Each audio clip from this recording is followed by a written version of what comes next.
Hi எல்லாரும் எப்படி இருக்கீங்க? இன்றைக்கி வந்துட்டு ஒரு ஸ்வீட் ரெசிபி தான் வந்து பார்க்க போகிறோம், பஸ்பூசா. இந்த ஸ்வீட் வந்துட்டு அரபிக் கண்ட்ரியில் வந்து ஒரு ஃபேமஸான ஸ்வீட்டு. எனக்கு வந்து இந்த ஸ்வீட் வந்து ரொம்ப பிடிக்கும். டேஸ்ட்டுமே வந்துட்டு ரொம்ப நல்லாயிருக்கும்.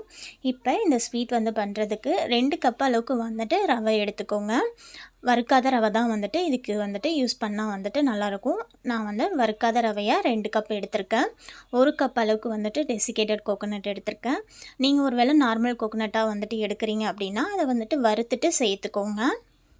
அதே கப்பால் 1 கப் அளவுக்கு வந்து சர்க்கரை, 1 கப் வந்துட்டு புளிப்பு இல்லாத தயிர், 1 முட்டை வந்துட்டு சேர்த்துக்கலாம்.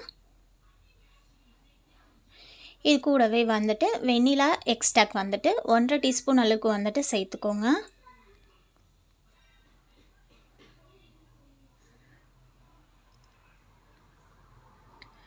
ஒரு டீஸ்பூன் வந்து பேக்கிங் பவுடர்,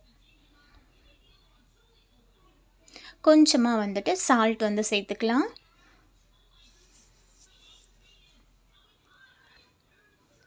இப்போது 3 டேபிள் ஸ்பூன் அளவுக்கு வந்துட்டு நான் நெய் வந்துட்டு சேர்க்குறேன். நீங்கள் நெய்க்கு பதில் பட்டர் கூட வந்துட்டு சேர்க்கலாம். அப்படி இல்லைன்னா ரீஃபண்ட் ஆயில் வந்துட்டு சேர்த்துக்கோங்க. ஒரு 3லேருந்து 4 ஸ்பூன் அளவுக்கு வந்துட்டு ஆயில் வந்து சேர்த்துக்கோங்க. நல்லா பெரிய ஸ்பூனால் வந்துட்டு 3லேருந்து 4 ஸ்பூன் வந்துட்டு எண்ணெய் வந்து சேர்த்துக்கோங்க. நான் வந்துட்டு நெய் வந்துட்டு ஒரு 4 டேபிள் ஸ்பூன் கிட்ட வந்துட்டு நான் நெய் வந்து சேர்த்துக்கிட்டேன். இப்போ இது கை வச்சுட்டு நல்லா வந்து மிக்ஸ் பண்ணி விட்டுறலாம். இந்த மாதிரி வந்து நல்லா மிக்ஸ் பண்ணி எடுத்துக்கோங்க. இந்த மாவு வந்துட்டு எப்படின்னா நல்லா வந்துட்டு நமக்கு திக்கான ஒரு பேட்டராக தான் வந்துட்டு இது இருக்கும். இப்போ பேக்கிங் ட்ரேவில் பட்டர் ஷீட் வந்துட்டு வச்சுட்டு அதில் வந்து நெய் வந்து தடவி வச்சுருக்கேன். இப்போ நம்ம ரெடி பண்ணி வச்சுருக்க பேட்டரும் வந்துட்டு இந்த மாதிரி வச்சுட்டு ஒரு ஸ்பூன் வச்சு நல்லா வந்து ஈவனாக வந்துட்டு அதை ஸ்ப்ரெட் பண்ணி விட்டுக்கோங்க. இப்போ கொஞ்சமாக வந்துட்டு நெய் வந்து மேலே சேர்த்துக்கலாம். சேர்த்துட்டு இந்த மாதிரி ஸ்பூன் வச்சுட்டு அதை வந்துட்டு எல்லா பக்கமும் இருக்க மாதிரி வந்து நல்லா வந்துட்டு அப்ளை பண்ணிக்கோங்க நெய்யை. இது வந்து எதுக்காக பண்ணுறோம் அப்படின்னா நமக்கு பேக் பண்ணி வரப்போ மேலே வந்துட்டு ஒரு நல்ல வந்துட்டு கலர் வந்துட்டு இருக்கும். அதுக்காக தான் வந்துட்டு மேலே கொஞ்சமாக வந்து நெய் வந்துட்டு சேர்க்குறோம். இப்போ இதை வந்துட்டு நமக்கு வேணுங்கிற ஷேப்க்கு வந்துட்டு கட் பண்ணிக்கலாம்.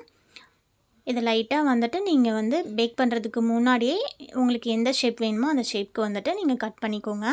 இதுக்கு மேலே வந்துட்டு நட்ஸ் வந்து வச்சுக்கலாம். நமக்கு பிடிச்ச நட்ஸ் வச்சுக்கலாம்.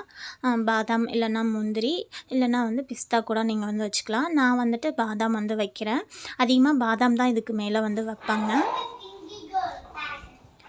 இப்போது நம்ம வந்துட்டு 10 நிமிஷம் வந்துட்டு ஓடிஜை வந்து ஃப்ரீ ஹீட் பண்ணிவிட்டு நான் வந்து ஃபஸ்ட்டு வந்துட்டு ஒரு 20 மினிட்ஸுக்கு வந்து டைம் செட் பண்ணி பேக் பண்ணேன். அப்புறம் ஒரு ஸ்டிக் வச்சு பார்த்தேன். அது லைட்டாக வந்துட்டு ஒட்டுற மாதிரி இருந்துச்சு. திரும்பவும் ஒரு 10 மினிட்ஸ்க்கு வச்சுட்டு டோட்டலாக வந்து ஒரு 30 மினிட்ஸ்க்கு வந்துட்டு பேக் பண்ணி எடுத்துக்கிட்டேன்.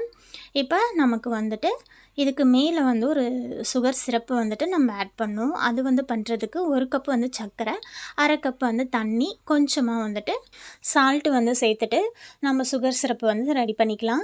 நம்ம குலோப்ஜாமுன்க்குலாம் வந்துட்டு எப்படி ரெடி பண்ணுவோமோ அந்த மாதிரியே வந்து ரெடி பண்ணிக்கோங்க. இப்போ இதில் கொஞ்சமாக கடைசியாக ஒரு 5 ட்ராப்ஸ் அளவுக்கு வந்துட்டு லெமன் ஜூஸ் வந்து சேர்த்துக்கலாம். லெமன் ஜூஸ் வந்து ரொம்ப சேர்த்துறாதீங்க. அப்புறம் வந்து நமக்கு சுகர் சிரப்பு வந்துட்டு ரொம்ப வந்து புளிப்பாக இருக்க மாதிரி இருக்கும்.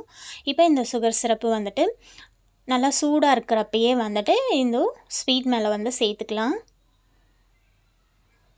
அப்போ தான் அந்த ரவை வந்துட்டு அந்த சுகர் சிரப்லாம் வந்து நல்லா அதில் அந்த சுகர் சிரப்பில் வந்து ரவை வந்து நல்லா ஊறி நமக்கு சாப்பிட்றப்போ ஒரு ஜூஸியாக வந்துட்டு இருக்கும். இந்த மாதிரி லைட்டாக வந்துட்டு ஓரங்கள்லாம் வந்துட்டு சைடில் இதெல்லாம் வந்து எடுத்து விட்டுட்டு கத்தி வச்சு இந்த மாதிரி லைட்டாக எடுத்துட்டு மறுபடியும் வந்துட்டு சுகர் சிரப் வந்து சேர்த்துக்கோங்க. அப்போ தான் அது நல்லா உள்ளெல்லாம் வந்துட்டு இறங்கும். அவ்வளோதான், நம்மளோட பஸ்பூசா வந்து சூப்பராக ரெடி ஆகிடுச்சு. இது வந்து நீங்கள் சாப்பிட்றது வந்துட்டு உடனே சாப்பிடாம நீங்கள் அடுத்த நாள் வச்சு சாப்பிட்டிங்கன்னா அது நல்லா வந்து அந்த சுகர் சிரப்பில் வந்து அந்த ரவையெல்லாம் நல்லா ஊறி நமக்கு டேஸ்ட் வந்துட்டு ரொம்ப நல்லாயிருக்கும். பாருங்கள், உள்ளெல்லாம் வந்துட்டு நல்லா ஜூஸியாக நல்லா சாஃப்டாக வந்துட்டு இருக்கும். கண்டிப்பாக நீங்களும் இந்த மாதிரி ட்ரை பண்ணி பாருங்கள். இந்த வீடியோ பிடிச்சிருந்துச்சுன்னா லைக் பண்ணுங்கள், கமெண்ட் பண்ணுங்கள், ஷேர் பண்ணுங்கள். மறக்காமல் நம்ம ஃபேவரட் குக்கிங் சேனலை வந்துட்டு சப்ஸ்கிரைப் பண்ணிவிடுங்க. தேங்க்ஸ் ஃபார் வாட்சிங்.